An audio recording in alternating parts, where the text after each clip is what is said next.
नमस्कार देशभक्तों, welcome to nuts explained. हमारी आज की वीडियो होने वाली है IMA पर, लेकिन उससे पहले आप ये जानिए कि FDA क्या होता है।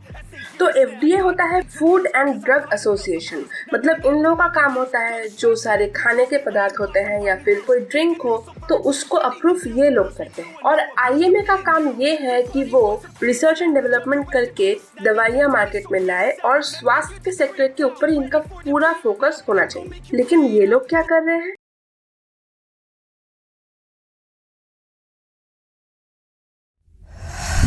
Nuts Explained।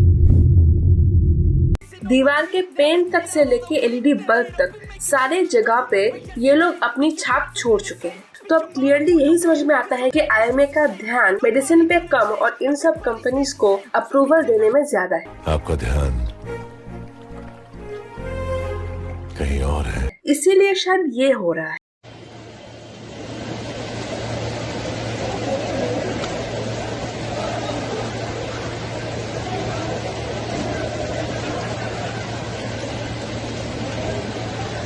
Llega a la casa, comprarse una agua helada, una inyección acá en el bracito, ¿ya?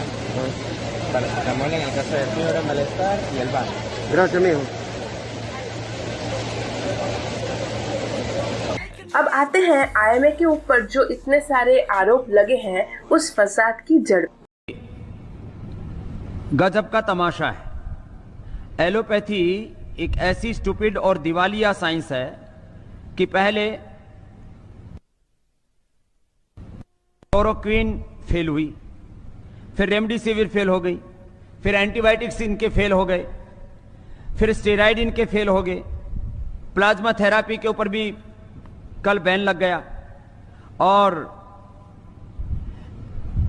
इवरमाक्टिन भी फेल हो गया और जो है अभी एक बुखार के लिए क्या दे रहे हैं वो फेविफ्लू, वो भी फेल है। जितने भी दवाएं दे रहे हैं, फिर लोग कह रहे हैं तमाशा हो क्या रहा है। अब यहाँ आप ही बताइए कि रामदेव बाबा ने कौन सी गलत बात कही। मैं ये बिल्कुल भी नहीं कह रही कि हमारे जो डॉक्टर्स हैं वो अपना काम ठीक से नहीं कर रहे हैं, उन पे कोई सवाल नहीं है, लेकिन सवाल है इस ऑर्गेनाइजेशन पे कि वो किस तरह का डायरेक्शंस दे रहे हैं इन डॉक्टर्स को। अब ये बात तो बिल्कुल सच है ना कि बहुत ज्यादा मात्रा में स्टेरॉइड देने के कारण ब्लैक फंगस, व्हाइट फंगस और येलो फंगस जैसे डिजीज हमारे समाज में फैल चुके हैं। मैं ये भी नहीं कह रही हूँ कि कोरोनिल लेने से आपकी बीमारियां चली जाएंगी। कोरोनिल बस एक प्रिवेंटिव मेजर है जो आपकी इम्यूनिटी को स्ट्रॉन्ग करने में आपकी मदद कर सकता है।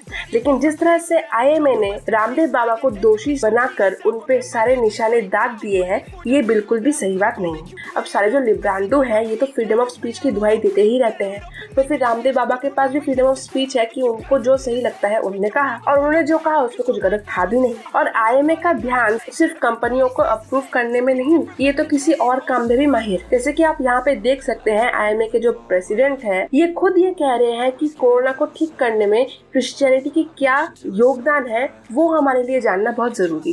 And let them cite one example of I am involved in conversion of the people.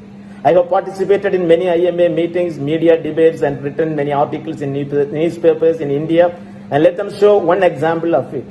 Taking an interview published in Christianity Today on the role of churches in COVID care, they are wrongly creating out of context false allegation. I appeal to our learned colleagues to read the article with open mind and ascertain the facts. और यहाँ आप देख सकते हैं कुछ कांग्रेसी doctors हैं जो इस सारे IMA और रामदेव बाबा की कंट्रोवर्सी में भी मोदी जी को घसीट के ले आए हैं। उनके अकॉर्डिंग तो ये भी मोदी जी के कारण से ही हुआ। ये डॉक्टर्स को और इंडियन मेडिकल एसोसिएशन को सबक सिखाने की एक तरीके से मोदी सरकार की साजिश है। आप लोगों को ध्यान होगा लगभग 10 दिन पहले IMA ने एक बड़ी कड़ी चिट्ठी हमारे मोदी सरकार को लिखी थी जिसमें उन्होंने कहा था कि मोदी सरकार पूरी तरीके से विफल हो गई, जिसके अंदर IMA ने कहा था कि 902 डॉक्टर्स कोरोना से लड़ते लड़ते एक तरीके से शहीद हुए। ये हमारे फ्रंट लाइन वॉरियर्स हैं और पूरा का पूरा विश्व इनकी इज्जत करता है। लेकिन मोदी सरकार के बगैर शह के क्या आपको लगता है कि लाला रामदेव इस प्रकार के प्रश्न ढीठ की तरह उठा सकते हैं और उसके बाद में भी हर्षवर्धन के कहने के बाद भी कोई खेद उनके शब्द से नहीं, उनके मुंह से नहीं निकल रहा। क्या आपको लगता है कि ये बगैर सरकार के, बगैर मोदी जी की शय के वो कह सकते हैं, कर सकते हैं ऐसा? तो हमारा पूरी तरीके से मानना ये है कि ये लाला रामदेव जी जो हैं ये इसी वजह से कर रहे हैं ताकि आईएमए को सबक सिखाया जाए, क्योंकि आईएमए ने हिम्मत दिखाई है सरकार से प्रश्न पूछने की, आईना दिखाने की। अब आईएमए के जो प्रेसिडेंट है उन्होंने क्रिश्चियनिटी स्प्रेड करने की बात तो की ही थी, और उनकी बात कितनी सच है वो आपको इस वीडियो से पता चल जाएगी। यहाँ आप देख सकते हैं कि डॉक्टर के भेष में कुछ लोग रेजिडेंशियल इलाकों में जाके यीशु का मैसेज स्प्रेड करने की कोशिश कर रहे हैं। जो डाइट प्लान के नाम पे ईसा मसीह का प्रचार कर रहे हो, ये क्या है? नहीं तो ये प्रचार करने क्यों आप?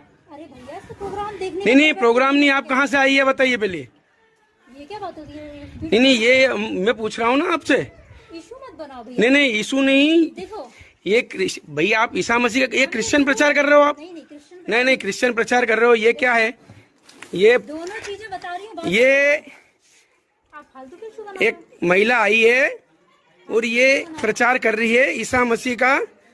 ये बाजना में आके घर घर जाके पर्चे बांट रहे हैं। सबको नहीं बता रही हूँ है ना, उसको नहीं सभी को नहीं, किसी को जरूरत नहीं है।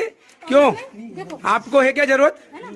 आपको है क्या जरूरत? प्लान भी है साथ में। ये ईसा मसीह का प्रचार कर रहे हैं, आपको जरूरत है क्या ईसा मसीह की? कोरोना के वक्त भी इन लोगों का यही प्रोपागेंडा है कि लोगों को समझा बुझा के कैसे कन्वर्शन कर दिया जाए। लेकिन हमारा समाज भी काफी जागरूक हो चुका है। जनता को आप मूर्ख समझना बंद कर दीजिए। अगर ये वाली वीडियो अच्छी लगी हो तो लाइक शेयर सब्सक्राइब जरूर कीजिएगा।